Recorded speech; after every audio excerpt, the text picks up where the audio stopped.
Hello, welcome Alright. back to our channel. I am Jen. And I'm Laz. We are currently in the middle of a very random park in Taichung, Taiwan, trying to get this video recorded about Japan.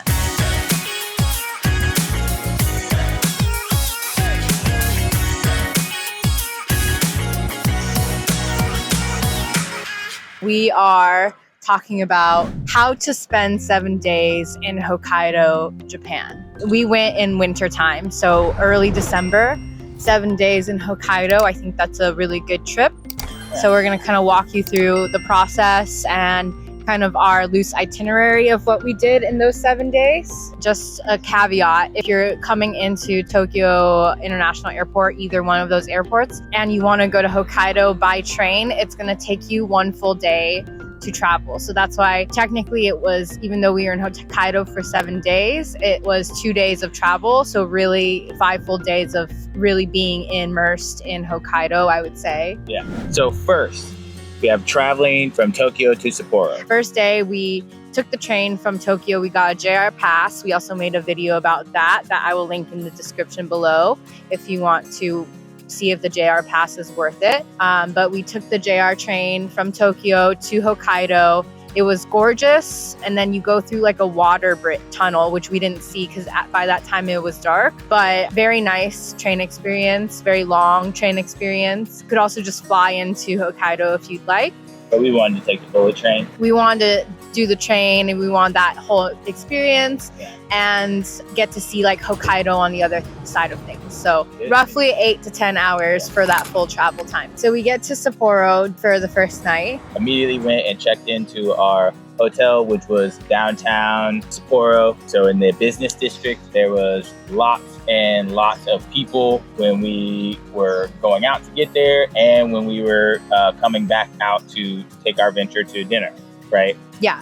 So we were like in the heart of Sapporo. We didn't spend enough time there, honestly, but we did go to the famous ramen alley and we had really good ramen. Yeah. But we waited like 2 hours for this ramen in the cold snow as it was snowing. So, I mean, it was worth it. Would I do it again? I don't know. Yeah, definitely. You would? Okay. For that kind of ramen, Yeah. like, that was bomb. And like when there's only like seating for 8, but you got a line of like 15 people outside, people are willing to wait for it like that, it's probably going to be extremely good. So worth it. Every minute was worth it. And like looking down the ramen alley, it was nice. I don't know if you've ever been to Boston, but it reminded me eerily of what I call Fanuli Hall, but it's actually called Faneuil Hall. It reminded me eerily of that, but just ramen. So it was super dope. Yeah. I think Anthony Bourdain was definitely there in some of those ramen shops. So really famous place, really famous spot you must check out if you're in Sapporo. And what I realized like about Sapporo that's different, I think, from the ramen I've had in like the rest of Japan. The ramen is really spicy, but they also put like butter, sometimes cheese. So like it's like a whole thing.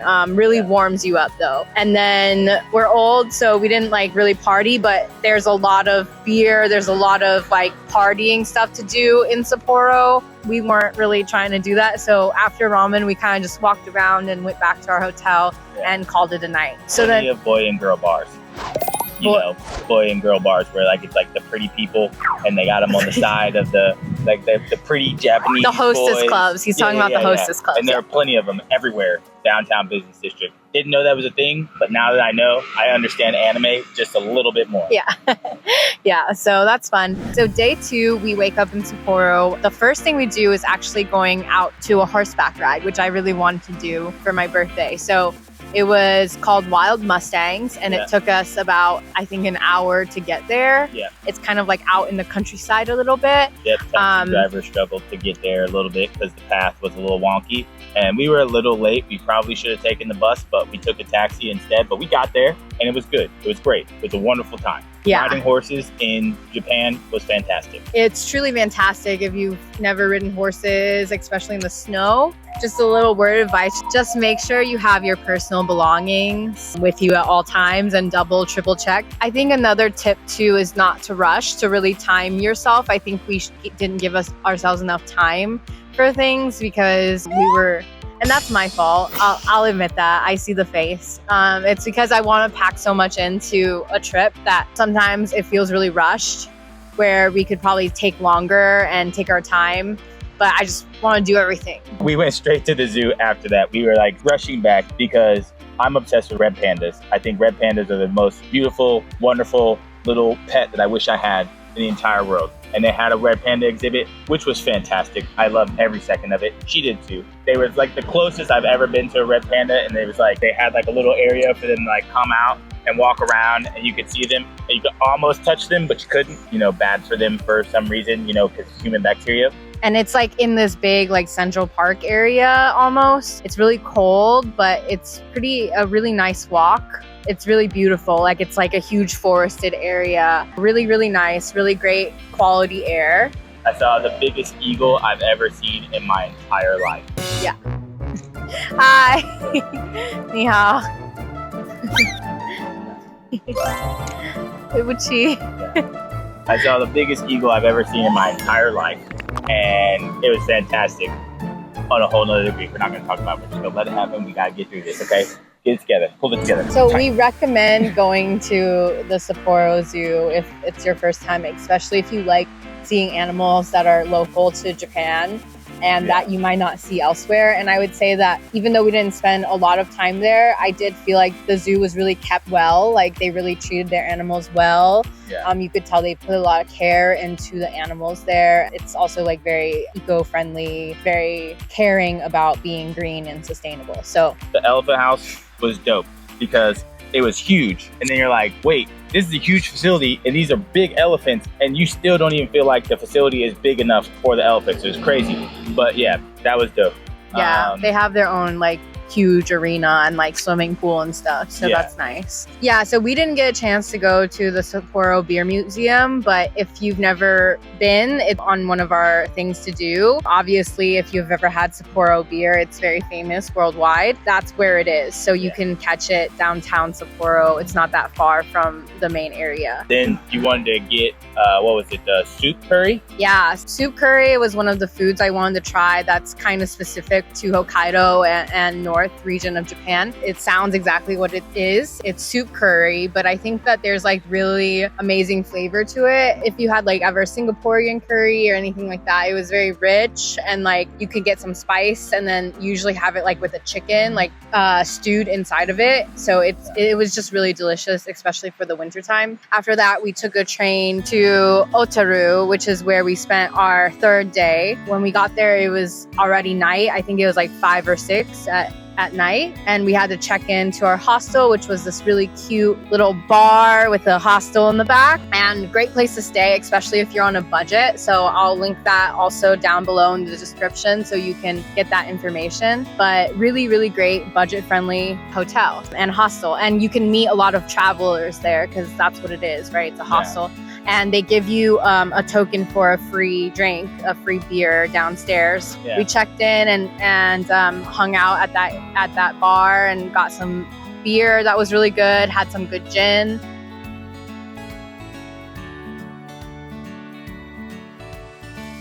And then after that, we went and walked around the Otaru, like the famous canal at night. Yeah. It was really cold, really good. But really lit up. They really did a good job of like lighting it up and making sure that it was almost like Christmas lights kind of thing, but they had those little special designs and it was beautiful. We got there, obviously there was more people taking Instagram pictures and stuff. It was nice in its own right. Well, at night too, it was kind of not that many people during the nighttime. Maybe it was too cold or something, but I'm sure it was just a really quaint feeling. And then we stumbled on this bar. I think it was meant Orange Bar or Orange Bar. I'm not really sure. But it was very unique. Like that was like the best little bar. I had the best pumpkin eggnog. He made it all from scratch. Like we literally watched him make these drinks from scratch, made the eggnog all from scratch. It's the best eggnog I've ever had in my life, to be quite honest. So super hospitable guy, wonderful music. I found out about the parcels through this guy because he was playing their like live concert, streaming it from YouTube. So it had a wonderful vibe. We both had a really good time, got a little tipsy and shared drinks with bartenders. He had really great whiskey there if you're into whiskey, Japanese whiskey. So really good drinks, and 10 out of 10 would recommend you go there if you're in Otaru. Yeah. And that was how we ended our night in Otaru. And then the next morning, we woke up, had breakfast. After we got breakfast, we decided we were going to, again, go back to the canal. It was really nice to see it in the morning. It literally looks completely different at night and in the morning. And the clouds were so like big and fluffy and the sky was so blue, but yet there was snow on the ground. So it was really like this picture perfect little area. It literally looks like it does in all the pictures. If you Google Otaru Canal, very just like dream-esque, super pretty. There's a lot more tourists there in the morning, obviously. Yeah. But then after that, we went and we walked the Otaru, like the old streets, where you can just get tons of food. Yeah. Like we literally ate our faces off. Yeah, I felt like it was like 2 miles of just like food, all sorts and kinds of stuff, like everything you could think of was down there, seriously. And then Latau, famous Latau bakery was there. There was like 7 different variations of shops there, but they had really good stuff. It's about to dump on us. So anyway, when you're in Otaru, go to the canal, go to this bar. The next morning you can wake up, you can walk the entire street of Otaru, get some really good food, really good sashimi and sushi bowls. And then we went to the shrine that was at the top of Otaru. Really great views of the city and the port from that shrine, and very beautiful. It is like a bit of a steep climb, but it's really short and really easy to access from that street. And then we also went to Music Box Museum. And that was really pretty. It was nice. Lots of little super trinkets that you'd want to take back. She got to see the Studio Ghibli area that they had at the very top. It was a nice little stop in. Like the steam clock out front was very unique. Nice little touch on things. Yeah, just kind of capped it off. But we also have a short on that, so more reason for you to go check it out. From day 4 to day 5 and 6, we were in Niseko snowboarding. So if you snowboard or ski, I would recommend going there to Niseko. Just wait until January, February, because the snow, it was very hard, icy, not very slushy. But it's a lot less people than during high season. Yeah. So if you're looking for maybe more beginner stuff, or you're looking to just try it out, but you're not really like an avid snowboarder skier, you can go there at that time and it's essentially less busy and maybe cheaper if you're on a budget as well. And we also made a video about that. Again, I'll link it in the description. Yeah. We had to take snowboard lessons though, because this guy busted way too many times on the first day. Might have walked out with a little bit of a headache, but we just drank that away. It was a really good time. I enjoyed myself being the first time on a snowboard for me. Obviously getting lessons, I felt like the lessons, like literally just a couple hours of lessons on day 2. She didn't fall that much, not as much as I did. But we both fell way less. And, we're able to make it down like the green, maybe only falling like a couple times. But then again, that's the green. So, and I didn't go down the big one or the best one. I just went down the one I felt comfortable with. Okay. So that's a big thing. We're old. We're listening to our bodies. Be comfortable with what you're doing. Okay. Don't hurt yourself. Not necessary.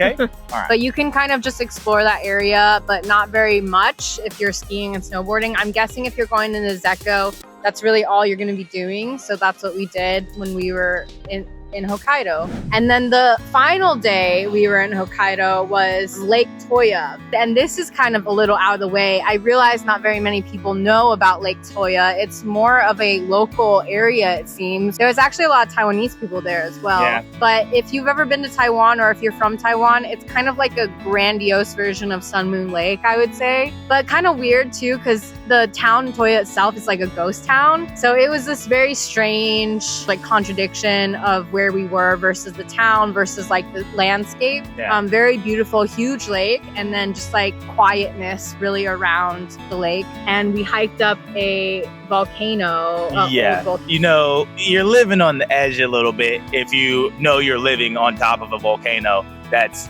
not like active, but still, steamy. We didn't get to go up to the actual crater of the volcano, but at the same time, we got to see a lot of it.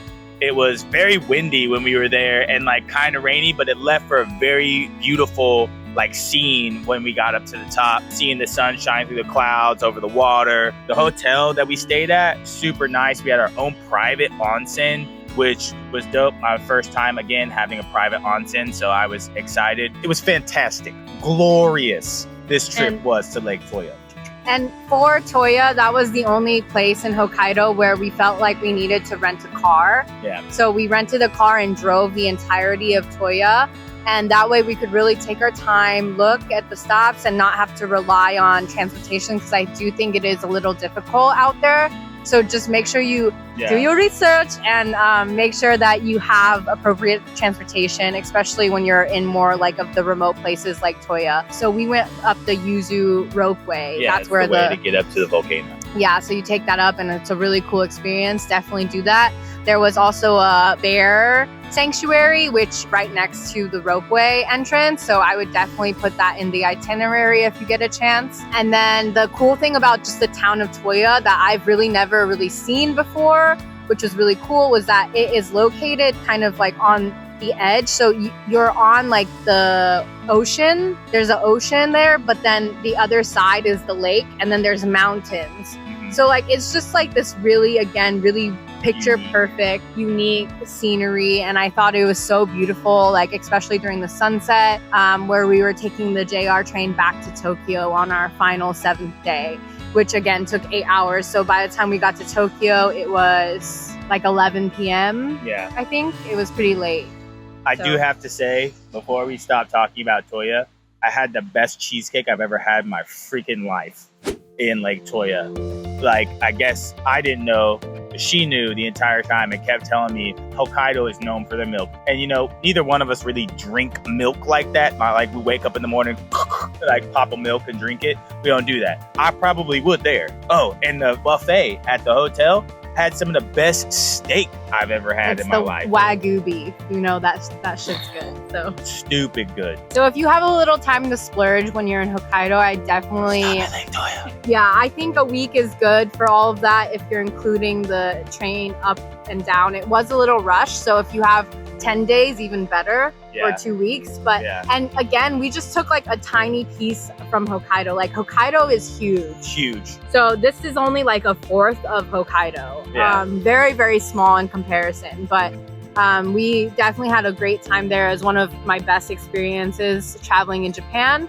So would 10 out of 10 recommend. The drive around the lake in Lake Toya was dope too. It was long. It was like what, almost an hour driving around the lake. So it's a big lake with a big island in the middle that you can take a ferry to the middle island. And is there like a museum or something there? Yeah, we couldn't do it because it was wintertime, but I would like to go back in the summer. And you can also like kayak, I think, and paddleboard and stuff, canoe on the lake, which I think would be really cool. So very peaceful place, very wonderful place. Again, I would advise that we do that again. I think we'll probably do it again sometime. I don't know when, because I think our next trip is what, Vietnam or Cambodia? I don't know. We'll let you know. We'll let you guys know. Thanks for watching. I'm going to show you guys this little tree that's been helping us get out of the rain. Yeah, I've been covering this like an umbrella. And then we have to say, thanks for subscribing.